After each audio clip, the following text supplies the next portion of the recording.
Alright, hi, and welcome to my channel. My name is Casey, and today's reading is very different from what I'm used to. It's almost kind of an experiment because, as you can tell from the title, this is going to be a very speculative reading about something that a lot of people have different theories for, and I personally have my own beliefs about it. But I felt really inspired to just kind of pull some cards and see what happens. I like to keep an open mind. I'm constantly questioning what I believe in and reading up on other religions, other theories about, what happens after we die, or, what is God, what is spirit, what happens after we die. And so I saw a YouTube tarot reading by Aphrodite, I think it's pronounced, who's another tarot YouTuber on here. And I actually haven't watched the video, but I saw the title and I was like, ooh, I'm interested in that. But I really had a feeling like I kind of want to try to read this for myself and see what I say before I read that, to see if there's any similarities with it, to see if they line up at all. So I truly have I have no idea what to expect here. I'm not somebody that does a ton of speculative readings. As you can tell from the YouTube channel, I mainly do pick-a-cards on, like spiritual stuff or romantic stuff or the future, but nothing about conspiracy theories or questions about the world. So we're going to be experiencing it together. So I just want to say, keep an open mind. I'm not trying to push an agenda or any specific opinions. This is purely an experiment of something that I was interested in doing a reading about, and so it's just for entertainment purposes, and shout out to Aphrodite for the video idea. So I guess we're just gonna see what happens. I'm gonna be shuffling on camera, so feel free to skip through that if you don't want to do that. I don't usually shuffle on camera, but that's what we're doing today. All right. So, what happens after we die? Ooh, I'm excited. All right, let's see.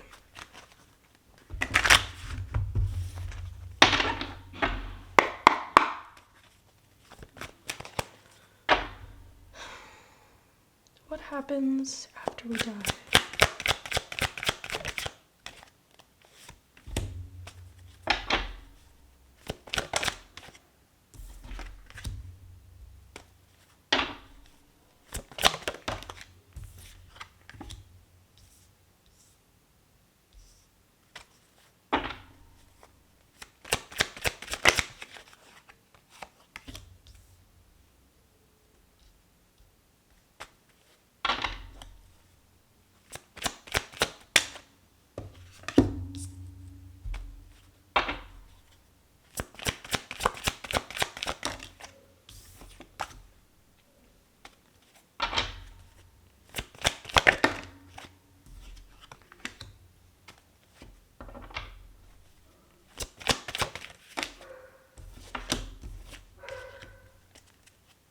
Oh man, dude, okay, first of all, I'm really glad that I was shuffling on camera because I'm going kind of in order, even though I have my own personal belief that the way that we experience time as humans, like the linear way that we observe or go through time, is different on a soul level. Like, people talk about different dimensions, and I've done my own personal reading about, like quantum mechanics and different dimensions, and the way that the fourth dimension is often talked about is the fourth dimension has to do with time.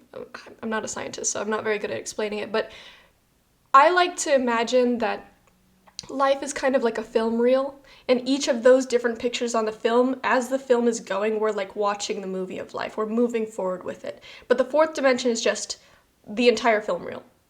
It's not even playing, it just is. Everything is at the same time. Everything that was is just all together. And so I'm just trying to explain, I think time moves differently or is experienced differently as souls. And when I think of my own personal beliefs of reincarnation, I don't really see it as like you die in 2020 and you reincarnate in 2021. Like things shuffle around. The soul is not bound to time the way that we are. Putting that out there. The reason I bring that up is because I think it's very interesting that the last card that you get is the Sun card.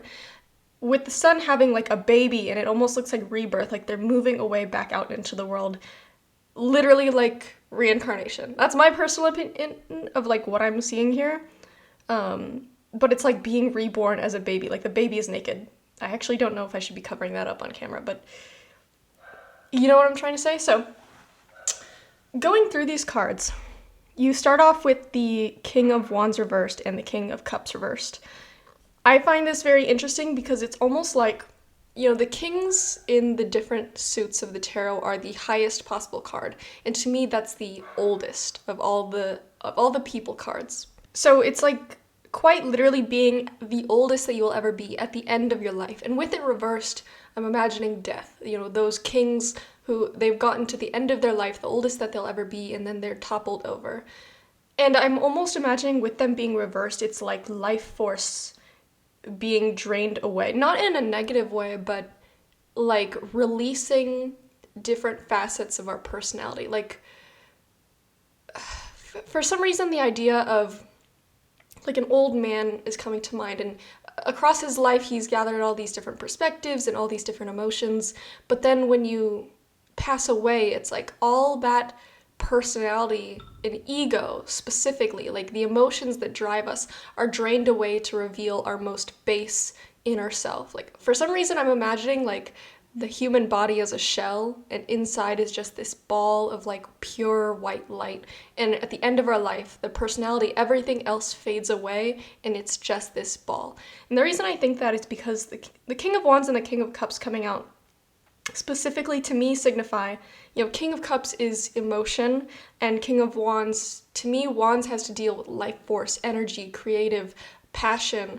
It's fire. And so when the fire and the water drain away, it's like the emotions of what tied us to this world are draining away. That's like half of our human shell draining away. And then the fire is like the ego and the thing that drives us forward draining away, but not in a negative way of like our life force is being sucked away, but like shedding this, I don't know why my brain wants to say disguise, like shedding this disguise of what we are, but it's not so much a disguise so much as it's the human version of us ends, but the soul is eternal. It's like shedding this, like you imagine an egg.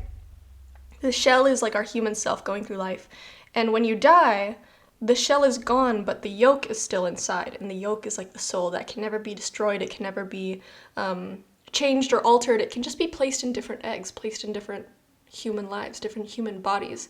And that body kind of covers up what's deeper inside, and the body itself can be altered and changed, personalities changed, perspectives change, what we like to do in our life changes, but at the end of our life we just return back to this pure soul that was always there to begin with. And for some reason, moving on to the Page of Pentacles, this makes me think like it's like a younger version of us, because you go from this king, which I see as like this really old person, to this Page of Pentacles, which to me is like almost a younger version, but it's not quite reverted all the way back to child. I mean, pages they tend to be younger, but in this picture it's more like, it's like anything that ailed you at the end of your life is taken away, but you still have all the knowledge of your human life. It's like you haven't fully transitioned back to just pure soul alone. Like you're still holding on to a little bit of that residual human energy, like the memories and your own personal association with that life. I feel like as we reincarnate, or as we go through multiple cycles, we associate ourselves less and less with the previous life that we lived. But in this kind of transition period right after death, it's like you still retain those memories, you still retain that sense of self, even as that sense of self is kind of draining away. Not in like it's draining away like a bad way, whereas you can never attain it again, but it's like it's almost like reviewing your life at the end of like if you played a game, like a football game, and then at the end you're sitting down, you're reviewing everything that just played, and you're looking over everything, kind of like an end credit scene. I know a lot of people talk about that in out-of-body experiences when they die, or like seeing their life flash before their eyes. But I kind of get the sense that that is something that we do, is like we just review over everything that's happened, everything that we wanted to accomplish, everything that we set out to do, even as that sense of self is kind of fading away as we revert back to this pure soul that we used to be. We're still just kind of like reviewing the end credits, if that makes sense. I'm using very human terms, but keep in mind I'm trying to paint a picture that we can understand as humans, even though this thing probably cannot be understood, if that makes sense. And with the Knight of Pentacles reversed, to me, I imagine it's like the weight of the world is off your shoulders when you're in this state. You're reviewing your life almost from a distanced perspective, if that makes sense. Not in like a you don't care anymore, but in the weight of ego, the weight of expectation, the weight of pain, of loss, of trauma is all lifted off, and it's not like an emotional distance, but it's an at peace kind of feeling. It's like we don't need to keep suffering anymore. And I'm not saying that everybody suffers throughout life, but I imagine this Knight of Pentacles, I actually think that it's shown really well in this picture. You see how this Knight of Pentacles is wearing all this really heavy armor, and when people talk about the Knight of Pentacles in readings, it's all about hard work, diligent, keep moving forward, very disciplined. And if we're going back to the egg analogy that I was using, when you shed that shell, I'm imagining when you're in this transitory period of looking over your life, you're letting go of that armor. It's like all the weight is off your shoulder.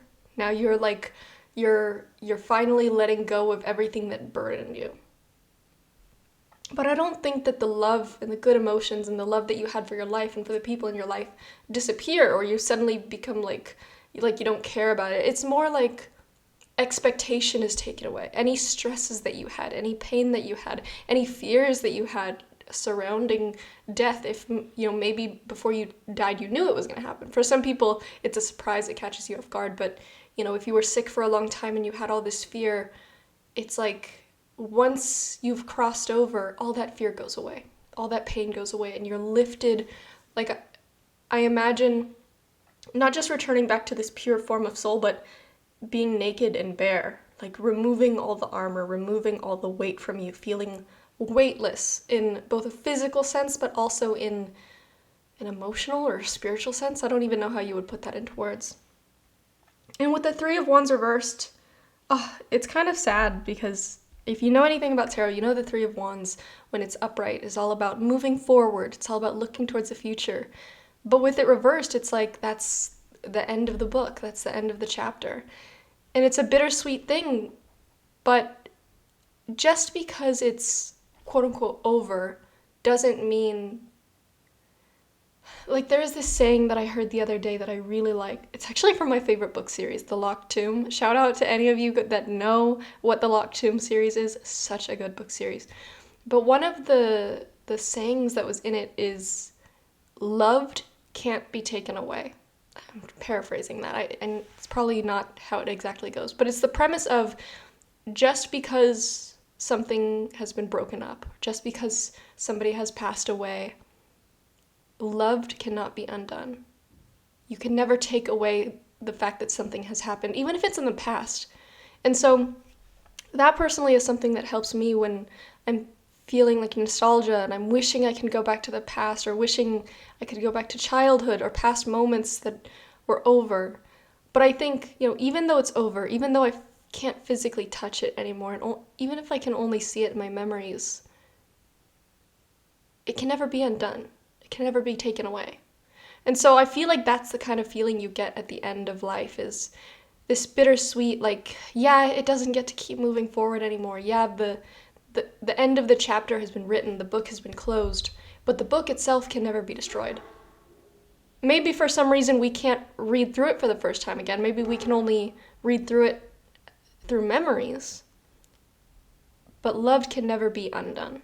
A life can never be undone. It is already lived, if that makes sense. And that's where I'm kind of getting back into the time as we observe it as being linear is maybe not exactly how it's observed from a soul perspective. Is maybe if you wanted to, you could reincarnate back into the same life over again. I'm just throwing out an idea there, but it's like time for us is linear, but maybe from the soul you're like, yes, it happened, it started here and it ended here, but it will never be taken away.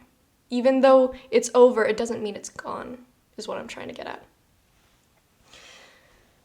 And with the Fool reversed, for some reason this makes me think, like, I know people often talk about our reason for being here is learning and growing and learning lessons. And some people have beliefs that we come here to, forgive me, I'm not super well versed in karma and what people believe in that, but we come here to atone for past karma, or we are trying to finish out cycles that our past lives couldn't finish out. And I don't know how much of that really resonates with me, but this Fool reversed card that I'm getting here, for some reason I'm almost getting this idea is like that soul just leveled up. Like it just finished out another chapter. It just finished out another life.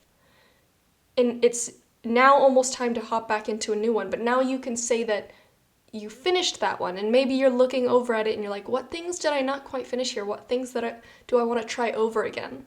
It's like in video games. For example, this video game Overcooked. If you've ever played Overcooked, you know what I'm talking about. Or like Mario. When you get to the end of a level, it tells you how many stars you got, and then you have the decision like, okay, do I want to try again and see if I can get it to 100%, see if I can get all 3 stars, instead of, maybe there are certain things that you missed out on or things that you want to try again. And so it's almost like a review of, what do I want to try in the next life? What do I want to experience in the next life? And then with the 3 of Cups, I think that this is such a sweet card because it's like a reuniting. It's like seeing loved ones that you haven't seen again. This is where, for some people, you'll interpret it differently. Some people interpret this as you go to quote-unquote heaven, or whatever version of that you believe in, where you're reuniting with people that have passed on. For others, it's like returning to your soul family. Some people believe that those were souls that hadn't incarnated with you. They were just watching over you. And when you die, you get to go see them again. And so I'm very hesitant to say exactly what. I don't want to label it. All I see is a reuniting with loved ones. Whether you believe those are people that you incarnated with who or lived with that died and you're seeing them again in heaven, or for others, maybe it's uniting with your spirit guides, maybe it's uniting with God. Whatever you believe in, I see a reuniting here with others. You have the 3 of Cups. This is literally like 3 people clinking their glasses, like cheersing, embracing each other. It's a lot of people will discuss this card in readings and call it like the party card or the celebration card, or like having to do with other people, a social gathering, friends. And so I see this being like, well, let me get to the last card. So like I said in the beginning, when I was kind of talking about the sun card, you see this brand new baby and it's walking off on this white horse and the sun is shining behind it. I think this is, I'm going to detour for a second, but the sun itself I think is very interesting because I've seen before somebody described God or source or the universe, whatever you want to call it, with an analogy of, imagine the sun is this ball radiating heat and light and energy, and all those little rays coming off of it, if you zoom down, are photons of light, little particles of light, little waves. I know waves and particles are different, but if you know quantum mechanics, you know. Anyways, then when you take that little ray of light and you, what's it called? Not diffuse or refract. I think maybe refract is the word. When it goes through a crystal and it splits off into different colors, and you see all the different wavelengths of color within that light. That's what I imagine the different. I don't want to say hierarchy because that's a human term. I think that's a way of kind of displacing it from the meaning. But you imagine the sun is God, and it's diffused into all these different particles, and that's all these different souls, or source, if you'll call it source. We all come from this source, and we are diffused into different colors, different human lives, and we have these different lives. It's like the color green, for instance, or a different life is the color blue, or the color yellow, like if you look at a rainbow. But what it all comes back to is those are all just coming from one particle of light, one photon, and that little photon is coming from this big ball of sun, this big source. And so when I imagine what that means for, God or source or the universe, whatever you want to call it, is it's all the same thing, just diffused into littler things. And, we go off and we split off and we live our life as this person. And when we pass away, we go back to source. And it's not that source is different from us. It's just we are just a little part of it. And when we die, we go back to it. And then we're recycled into something new. That's what I'm getting here. And I find it really interesting that the sun is here. And it looks almost like this baby has gone over this wall and it's separated from this sun. It's this illusion of separation. And this baby is riding off on this white horse as a brand new baby, literally coming into the world, reincarnated into this new life. And some people talk about how babies, when they're first born or when they're very young and they're learning how to talk, will say things about, like, the life that I used to live. And you can look it up online, like, people think their children are talking about being reincarnated and, like, they used to be somebody else. I mean, I feel like kids are the most in tune with spirituality because they are the closest to source. They literally just came here. And, you know, as you get older, there seems to be this separation, and maybe you lose all your memories and you forget, or you get so engrossed into day-to-day life and the ego and the human experience that we forget where we came from. And that's why I think you see this wall between the sun and the baby. And it should be this sad thing of, oh, there's this separation between me and where I came from, but it's actually happy. You see the baby is smiling and the sun is shining down on the baby, giving it energy, wanting it to move forward, cheering it on. And the baby is actually like waving a flag, this red flag, which red symbolizes power. And I think it's sweet how this just came to mind. All these little sunflowers are kind of on the other side of the wall, but I'm almost imagining like spirit guides cheering on this baby. Like maybe those sunflowers were spirit guides. They didn't incarnate in this life, but they're watching over the baby from over the wall. They're watching it go through life. I've never viewed the sun card this way before, so it's really interesting that I'm getting all this info out of it. But if I had to put all this into a linear format, it looks like you have these kings, and I'm actually getting another thing coming from this, is you start off at the end of your life. You're a king, very old. This is the oldest card out of all the suits. You start off by, you know, your ego drains away, the weight of human life leaves you. Any desires, any passions, any fears, it's all lifted off of you. And then emotion is lifted out of you. Emotion drains away. And then with the Page of Pentacles, you're having this moment of kind of reviewing your life, looking back over. And with the Knight of Pentacles, feeling even more weight lifted on you, feeling this almost detachment from that human life that you just lived. With the Three of Wands, having this bittersweet feeling of like, we're putting the final chapter on here, we're finally moving on, looking back and seeing that was the end of that life, but in a sweet way where you still have a lot of love for it, but almost a moving on from it, moving on to the next book. The Fool reversed, like feeling like you've just leveled up or evolved a little bit more because of the life that your soul has just lived. It now has all this new experience. Even though it can't go back to it, it's like it looks back on that fondly as like, that was a complete life. That life was a life that I lived exactly the way that I was meant to. And then with this Three of Cups, you have this reuniting with, like I said, maybe it's other human souls that you knew that passed away before you. Maybe it's the higher selves of your loved ones. Maybe it's your spirit guides. Maybe it's God. But what I see is a reuniting with those that you love. Like love, love, love.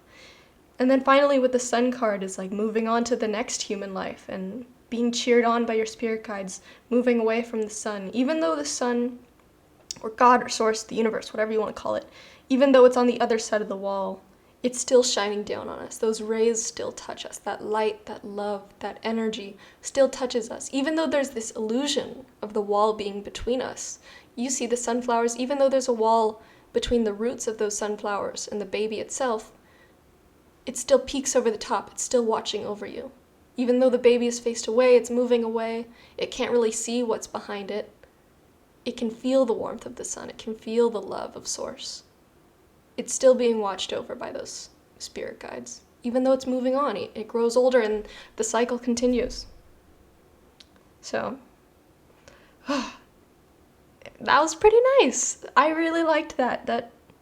I feel like it was pretty in line with my own beliefs, though there was some details in there that kind of surprised me. Like, it makes a lot of sense in human terms, but I get the sense that it's much more difficult to explain than it is to understand. So, take your own interpretations away from this. It could be true, it could be not. I truly believe that we are only given information that we are meant to have. We are only given through tarot reading specifically. If we're not meant to know something, we won't know it. So it could be that these are just the cards that I was given and I'm not meant to know what comes after, but I feel like this resonated pretty well. So let me know what you think your interpretation of these cards is.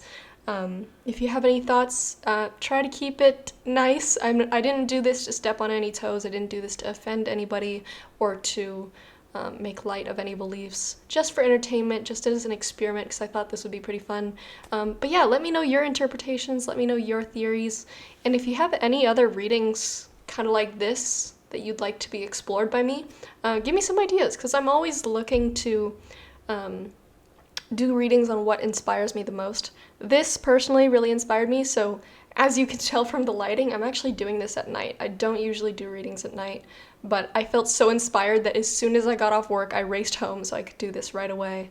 And I enjoyed it. So if you have any other ideas, let me know in the comments. I might do those if I feel inspired to do so, but that is everything that I have for you. Thank you so much for watching. I hope you enjoyed. Bye-bye.